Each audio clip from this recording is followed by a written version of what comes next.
Dears, ഇന്നത്തെ video ഒരു special video ആണ്. അതായത് നിങ്ങൾ ഫേസ്ബുക്കിലൂടെയൊക്കെ കേട്ടിട്ടുണ്ടാവും, ലോക്ക്ഡൗൺ സമയത്ത് നമ്മുടെ കേരളത്തിൽ അകപ്പെട്ടു പോയ ഒരു പെൺകുട്ടി, അവൾക്ക് തണലായി വന്ന അവളെ റൂംമേറ്റും പാരൻസും ആണ് ഇന്ന് നമ്മുടെ കൂടെ ഉള്ളത്.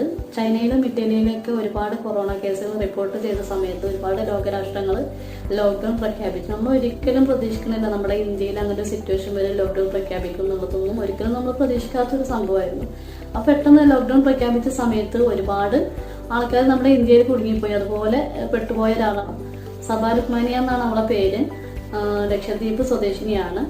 അപ്പോൾ അവളിവിടെ മലപ്പുറം ജില്ലയിലെ പൂക്കുളത്തൂരിൽ എൻട്രൻസ് കോച്ചിങ്ങിനായിട്ട് വന്നതായിരുന്നു. ലോക്ക്ഡൗൺ സമയത്ത് ഹോസ്റ്റലൊക്കെ അടച്ചു പൂട്ടി. അപ്പോൾ കുട്ടികളെയൊക്കെ കൊണ്ടുപോകാനായിട്ട് പാരൻസ് ഹോസ്റ്റലിലേക്ക് വന്ന സമയത്ത് എല്ലാവരെയും കൊണ്ടുപോയിട്ടുണ്ടായിരുന്നു. മാളവികയുടെ പാരൻസ് വന്ന സമയത്ത് ഈ കുട്ടി ജീവേട്ടൻ മഞ്ചേരി സ്വദേശിയാണ്. മഞ്ചേരി ഗോകുലംകോട്ട് സ്വദേശിയാണ്. സപ്പോയ്ക്കോയിൽ വർക്ക് ചെയ്യുന്നു. ഇവരുടെ wife Bindu teacher boys higher secondary സ്കൂളിൽ അധ്യാപികയായിട്ട് വർക്ക് ചെയ്യുന്നു. ഞങ്ങൾ പൂക്കുളത്തൂര് ലേണേഴ്സ് സയൻസ് അക്കാദമിയിലാണ് പഠിക്കുന്നത്. അപ്പോൾ അവിടെ ഞങ്ങൾ ഹോസ്റ്റലിൽ നിന്നുകൊണ്ടിരിക്കുമ്പോഴാണ് ലോക്ക്ഡൗൺ ഒക്കെ പ്രഖ്യാപിച്ചത്.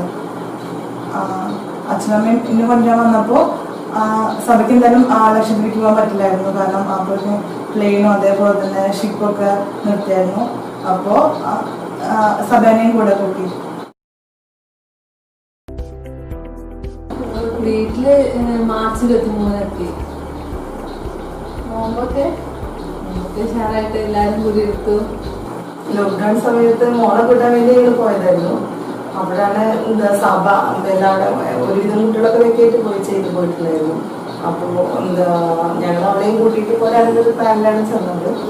അപ്പോൾ സഭയ്ക്ക് പോകാൻ പറ്റില്ലല്ലോ നമുക്ക്. ഇനിയിപ്പോൾ ഹോസ്റ്റലിൽ ഒറ്റയ്ക്ക് ഇങ്ങനെ സാറ് വേണ്ട കാര്യങ്ങൾ ചെയ്തു കൊടുക്കാനൊക്കെ പറഞ്ഞതായിരുന്നു. പക്ഷെ അപ്പോഴത്തേക്ക് തോന്നി നമ്മളെ മക്കളെ പോലെ ഒരു കുട്ടിയല്ലേ, അപ്പോൾ കൂടെ കൂട്ടാന്ന് തോന്നി. അപ്പം അങ്ങനെ വീട്ടിലേക്ക് കൊണ്ടുവന്നതാണ്. അത് കഴിഞ്ഞാണ് പിന്നെ വിഷു കൂടെ ആഘോഷിച്ചു, വിളിച്ചു ആഘോഷിച്ചു. ഞാൻ സാധാരണ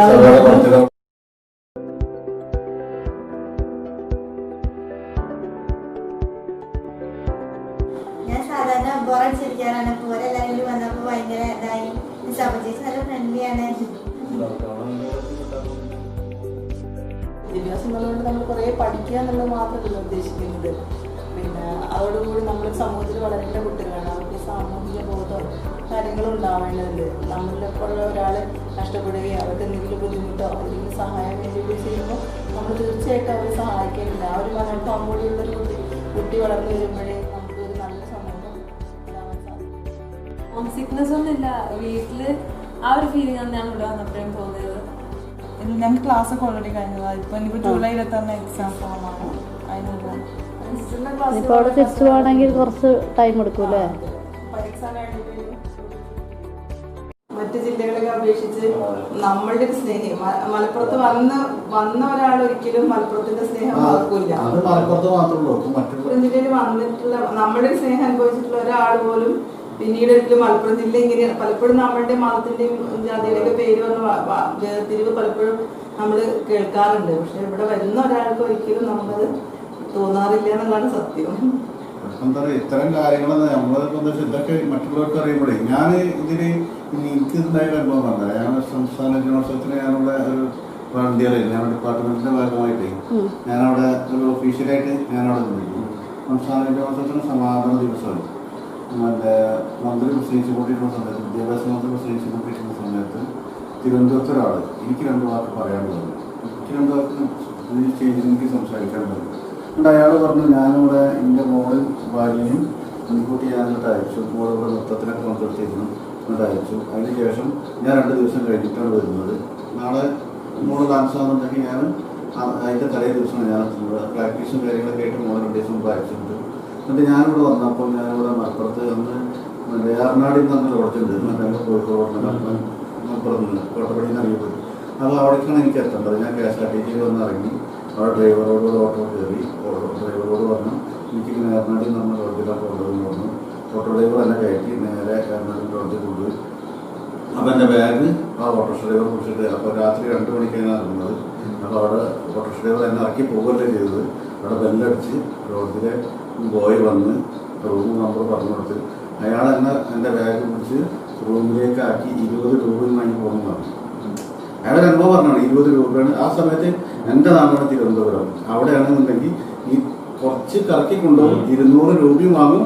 ഞാൻ അയാളായിട്ട് വഴക്കൂടിയിട്ട് പിരിയാറുള്ളൂ. അപ്പം അത്രയും ഒരു മലപ്പുറത്ത് വന്നിട്ട് എനിക്കുണ്ടായ ഒരു അനുഭവമാണ്. നമുക്കതൊക്കെ കേൾക്കുമ്പോൾ നമുക്കുണ്ടല്ലോ. ഓനിപ്പോൾ അയാളെ ബാഗ് എടുത്ത് പോയി അവിടെ കൊണ്ട് അയാളെ റൂമിലാക്കി തിരിച്ച് ആ സമയത്ത് ബാഗ് ടൗണിലേക്ക് എത്തിയിട്ടുണ്ടെന്നുണ്ടെങ്കിൽ അവനെ വേറെ ഓട്ടം കിട്ടുമെന്നുള്ളത് നോക്കാതെ ഓന് ചെയ്തത്. അപ്പൊ അയാളൊക്കെ ചെയ്യുന്ന കാര്യം വെച്ചിട്ടൊക്കെ നമ്മൾ ചെയ്യുന്ന കാര്യങ്ങളൊന്നും വലിയൊരു കാര്യമായിട്ട് നമുക്ക് തോന്നിയിട്ടില്ല എന്ന് പറയാം. അപ്പൊ അതൊരു മലപ്പുറത്തിന്റെ അത്തരം പേരുകളൊക്കെ അവർ നിലനിർത്തുമോ, അതോടൊപ്പം നമ്മളെന്തെങ്കിലുമൊക്കെ ചെയ്യാൻ വേണ്ടി ശ്രമിക്കുക, നമ്മളെ കൊണ്ട് കഴിയുന്ന കാര്യങ്ങൾ ചെയ്യുക എന്നുള്ളതാണ് പ്രധാനമായിട്ടും പറയാനുള്ളത്. പക്ഷെ ഇത് മറ്റുള്ളവർക്ക് ഒരു സന്ദേശം, ഒരു മാതൃക ആവുകയാണെന്നുണ്ടെങ്കിൽ ആ താല്പര്യത്തിന്റെ മുകളിൽ നമ്മളത് മീഡിയകളൊക്കെ വന്നപ്പോൾ സഹകരിച്ചത് മാത്രം.